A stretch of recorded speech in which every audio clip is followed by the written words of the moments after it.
हाय। तो मैं अभी एक क्वेश्चन पढ़ रहा था इमरजेंसी का कि हमारे पास में एक केस आया ऑर्गेनोफॉस्फेट पॉइजनिंग का।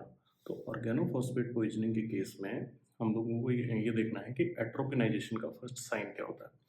तो सबसे पहले तो क्या है कि ऑर्गेनोफॉस्फेट पॉइजनिंग क्या होती है। कोई पेशेंट सुसाइड अटेम्प्ट करने के लिए ऑर्गेनोफॉस्फेट कंज्यूम करता है, लाइक जैसे कि पेस्टिसाइड्स जो होते हैं उनके अंदर ऑर्गेनोफॉस्फेट होता है। जैसे एल्ड्रिन, अगर आपने नाम सुना हो। तो जब किसी पेशेंट ने उसको इंजेस्ट कर लिया है तो उसके बाद में क्या होता है कि हमें उस पेशेंट को उसका एक एंटीडोट देना होता है, एट्रोपिन। ठीक है। और एट्रोपिन के ट्रीटमेंट से जो थेरेप्यूटिक इफेक्ट प्रोड्यूस होता है उसको हम क्या कहते हैं, एट्रोपिनाइजेशन कहते हैं।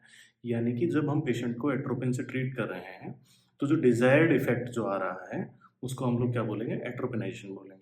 तो अब क्वेश्चन ये है कि एट्रोपिनाइजेशन का फर्स्ट साइन क्या होता है। हमें कैसे पता लगेगा कि जो अमाउंट या फिर जो डोज हम एट्रोपिन की दे रहे हैं वो पेशेंट के लिए अप्रोप्रिएट है। ठीक है। अब होता क्या है बेसिकली कि ऑर्गेनोफॉस्फेट जब आप इंजेस्ट करते हैं तो उसका मेटाबॉलिज्म होता है। अब जब मेटाबॉलिज्म होगा तो उससे कुछ साइन प्रोड्यूस होते हैं, कोलिनर्जिक साइंस। जैसे कि होता क्या है, ब्रेडिकार्डिया। इसके अलावा ड्रूलिंग ऑफ सलाइवा, बहुत ज़्यादा सलाइवरी सिक्रेशंस आएंगे और रेस्पिरेटरी सिक्रेशंस बहुत ज़्यादा बढ़ जाएंगे। ठीक है।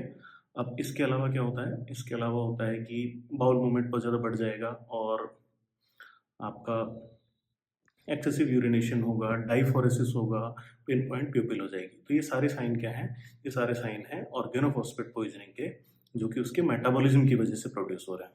अब जब हम उसका एंटीडोट दे रहे हैं तो एंटीडोट है एट्रोपिन। एट्रोपिन की वजह से क्या है, अब कोलिनर्जिक साइंस है तो वहां पर क्या अपीयर होगा, एंटी कोलिनर्जिक साइंस अपीयर होंगे। एंटी कोलिनर्जिक साइंस क्या होंगे, जैसे कि ड्राई फ्लश्ड स्किन हो जाएगी, उसका पल्स रेट बढ़ जाएगा, जो यूरिनरी रिटेंशन होगा, बाउल साउंड्स कम हो जाएंगे, इसके अलावा प्यूपिल डायलेट हो जाएंगी, ड्रूलिंग ऑफ सलाइवा नहीं रहेगी, सलाइवरी सिक्रेशंस कम हो जाएंगे, रेस्पिरेटरी सिक्रेशंस कम हो जाएंगे। तो ये सारी चीज़ें हमें देखने के लिए मिलेंगी, किसकी वजह से, एट्रोपिनाइजेशन की वजह से, या फिर एट्रोपिन हम जब पेशेंट को देंगे तो ये सब चीज़ें देखने के लिए मिलेंगी। अब क्वेश्चन ये आता है कि एट्रोपिनाइजेशन का पहला साइन क्या होगा। सो एट्रोपिनाइजेशन का पहला साइन होता है ड्राई एक्जिला। यानी कि अगर हम किसी पेशेंट को एट्रोपिन दे रहे हैं और उसके बाद में क्या है, एक थेरेप्यूटिक डोज के बाद में उसकी एक्जिला ड्राई हो गई, तो वहां पर जाकर के हमको क्या पता लगेगा कि एट्रोपिनाइजेशन हो गया है। इसके अलावा कुछ साइन होते हैं एट्रोपिन टॉक्सिसिटी के।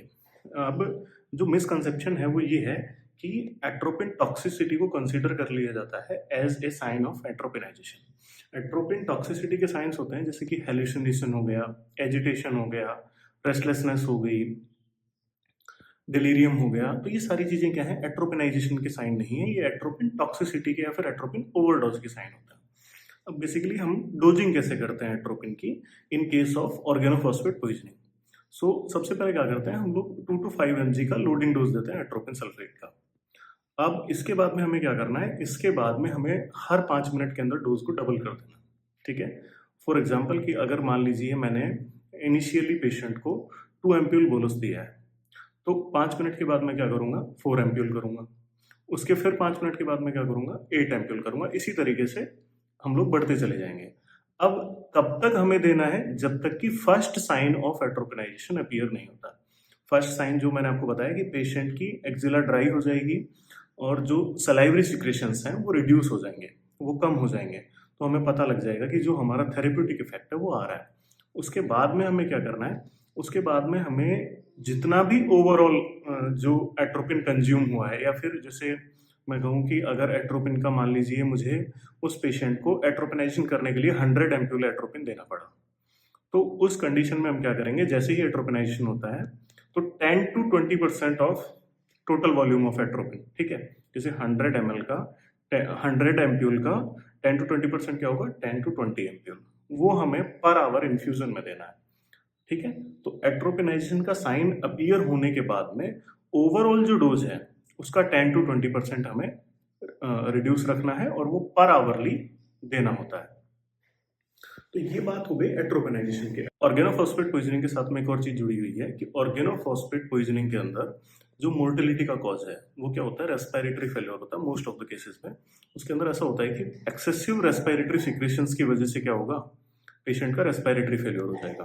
तो हम जो ओवरऑल जो एट्रोपिनाइजेशन है, यानी कि जो भी हम एंटीकोलिनर्जिक ड्रग्स उसको दे रहे हैं, उसका अल्टीमेट एम क्या है कि जो रेस्पिरेटरी सिक्रेशंस हैं वो रिड्यूस कर दिए जाएं अप टू दैट लेवल कि पेशेंट के अंदर रेस्पिरेटरी फेलियर देखने के लिए ना मिले।